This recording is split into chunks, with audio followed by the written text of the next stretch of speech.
Nisar satellite आखिरकार launching के लिए तैयार है और भारत के श्रीहरिकोटा से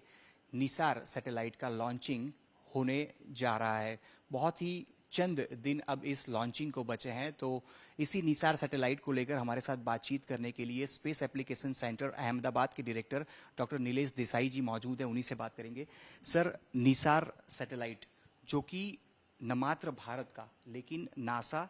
और इसरो का एक संयुक्त प्रोजेक्ट और सैक यानी कि स्पेस एप्लीकेशन सेंटर की बात करें तो एक बहुत ही अहम भूमिका इसकी भी इस प्रोजेक्ट के अंदर है। किस प्रकार से ये पूरा प्रोजेक्ट आगे बढ़ रहा है और अब जब जुलाई महीने में हम पहुंच चुके हैं तो चंद दिनों में ही इसका लॉन्चिंग होने जा रहा है।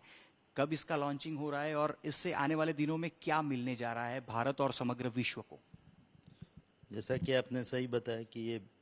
नासा और इसरो के बीच का कोलैबोरेशन है और इसमें भी खासकर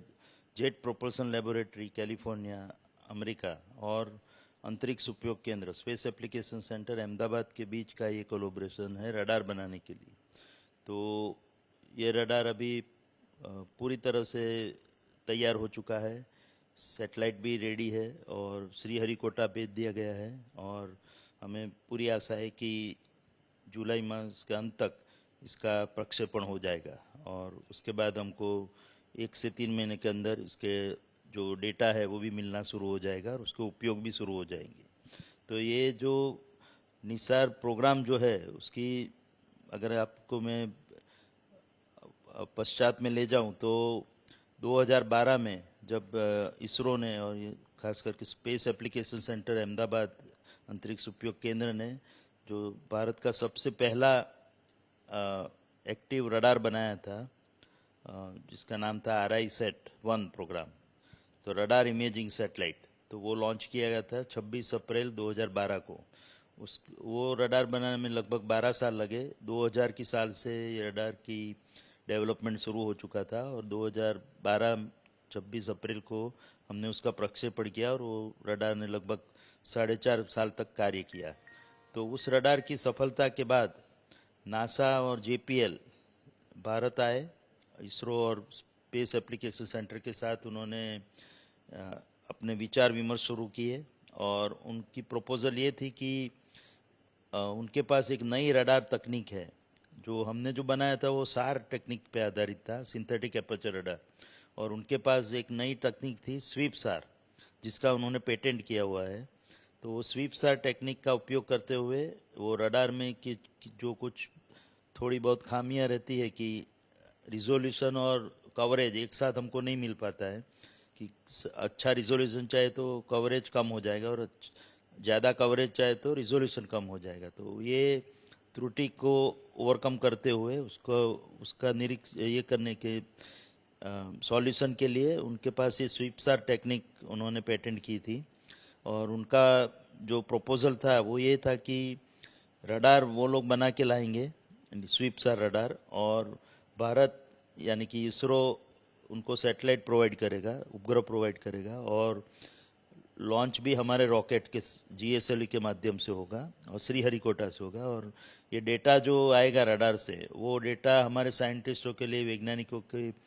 एनालिसिस के लिए, विश्लेषण के लिए वो फ्री ऑफ कॉस्ट यानी कि मुफ्त में मिलेगा। और आपको जानकर ये ताज्जुब होगा कि इसरो ने और अंतरिक्ष उपयोग केंद्र सैक ने इनकी ये प्रपोजल ठुकरा दी और ठुकराने का कारण ये था कि इसमें हमको कोई तकनीकी विशेष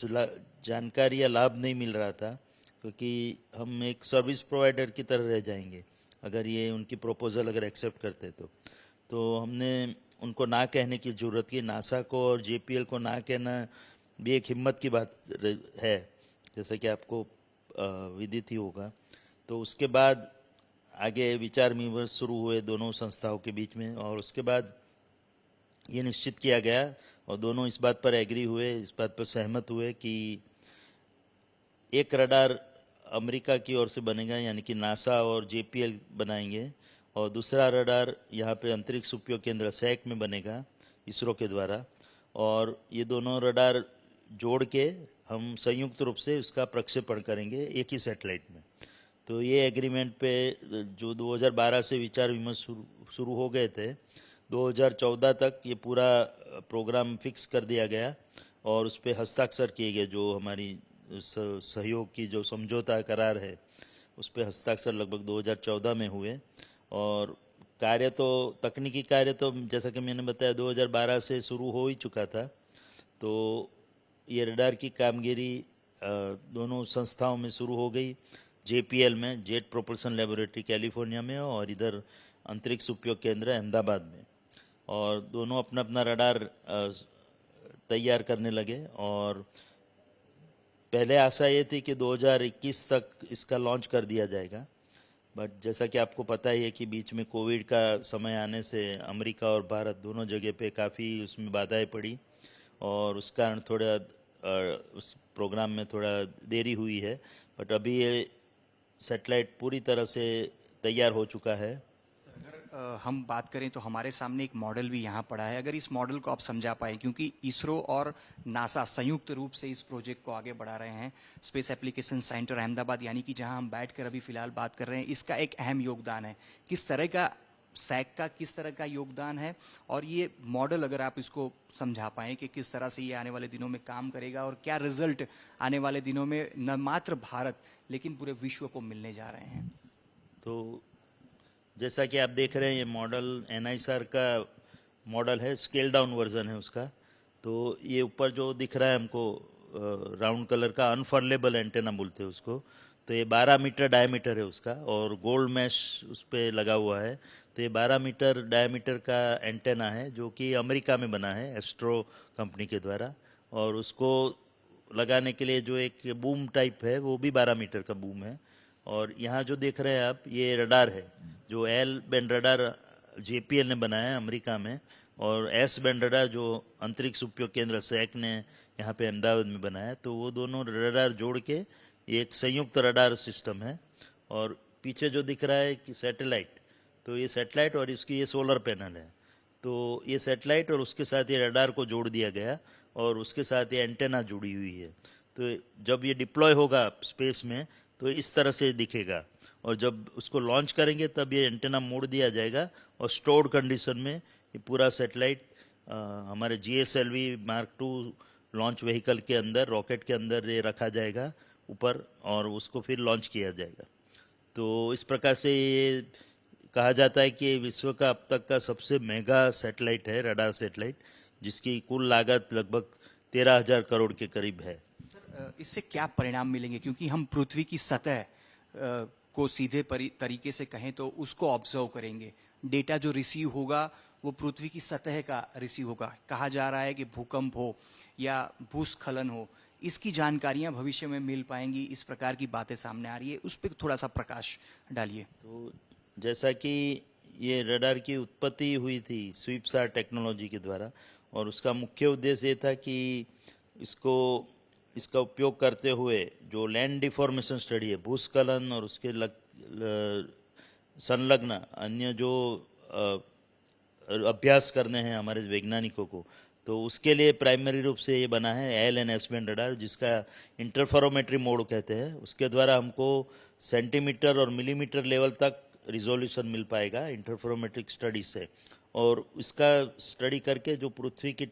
लैंड डिफॉर्मेशन है, टेक्टोनिक मूवमेंट है, उस सब के बारे में भी जानकारी मिलेगी। और ऐसी आशा की जाती है कि भविष्य में कोई होनहार वैज्ञानिक ऐसी तकनीक इस डाटा को उपयोग करके, विश्लेषण करके ढूंढ पाएगा कि जिसके कारण हम भविष्य में अर्थक्वेक का, यानी कि धरतीकंप जो होते हैं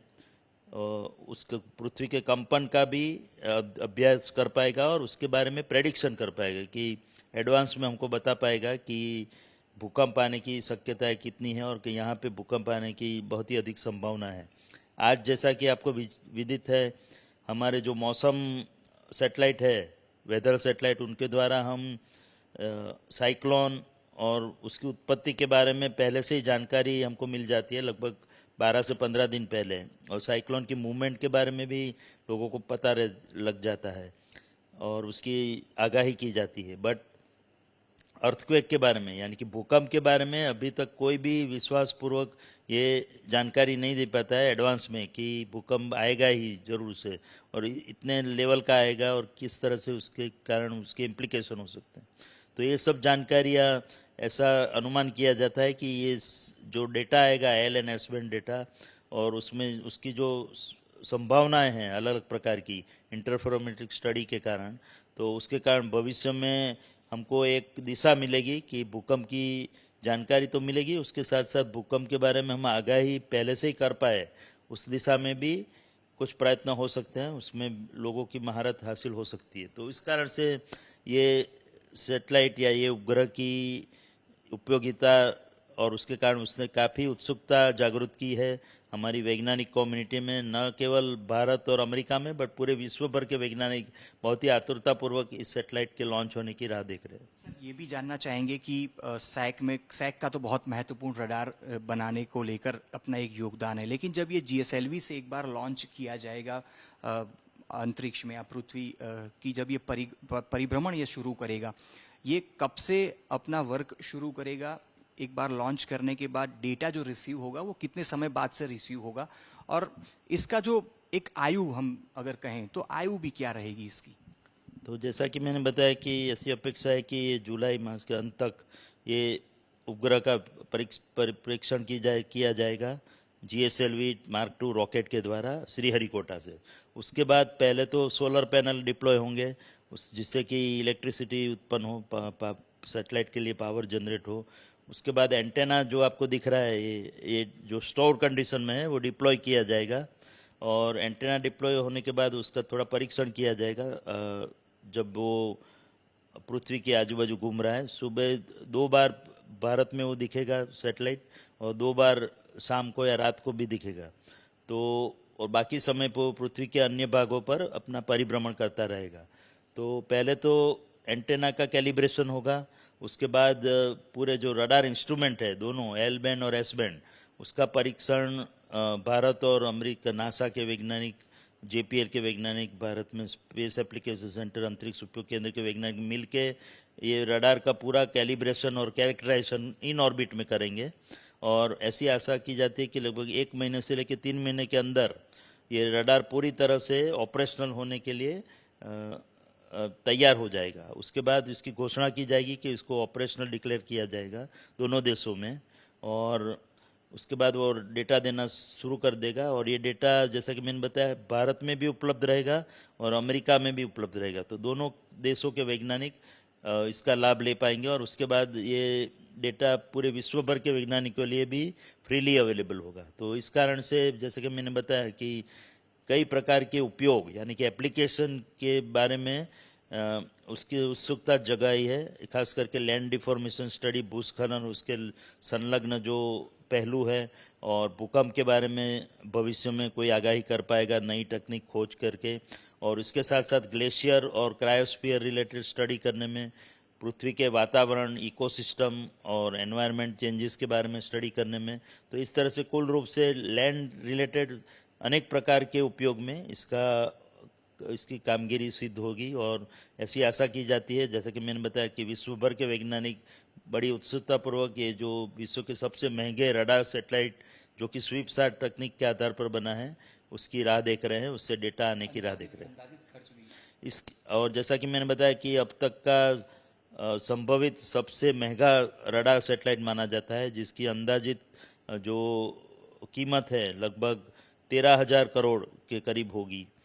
कुल रूप से। तो लगभग 2021 तक का लॉन्चिंग समय पहले एक तय हुआ था, लेकिन कोविड काल की वजह से निसार सैटेलाइट जो कि पृथ्वी की सतह में जाकर जो डेटा है वो धरती पर भेजेगा, और आने वाले दिनों में जिस तरह से फिलहाल अगर हम बात करें तो बारिश का प्रेडिक्शन हो चाहे साइक्लोन का प्रेडिक्शन हो, ये करना आसान हो गया है। ऐसे में आने वाले दिनों में निसार सैटेलाइट अब जब लॉन्च होने जा रहा है, जुलाई महीने के अंत में ये लॉन्च होगा और 1 महीने से लेकर अगले 3 महीने तक ये पूरा फंक्शनिंग मोड में आएगा और डेटा पृथ्वी पर भेजना शुरू करेगा।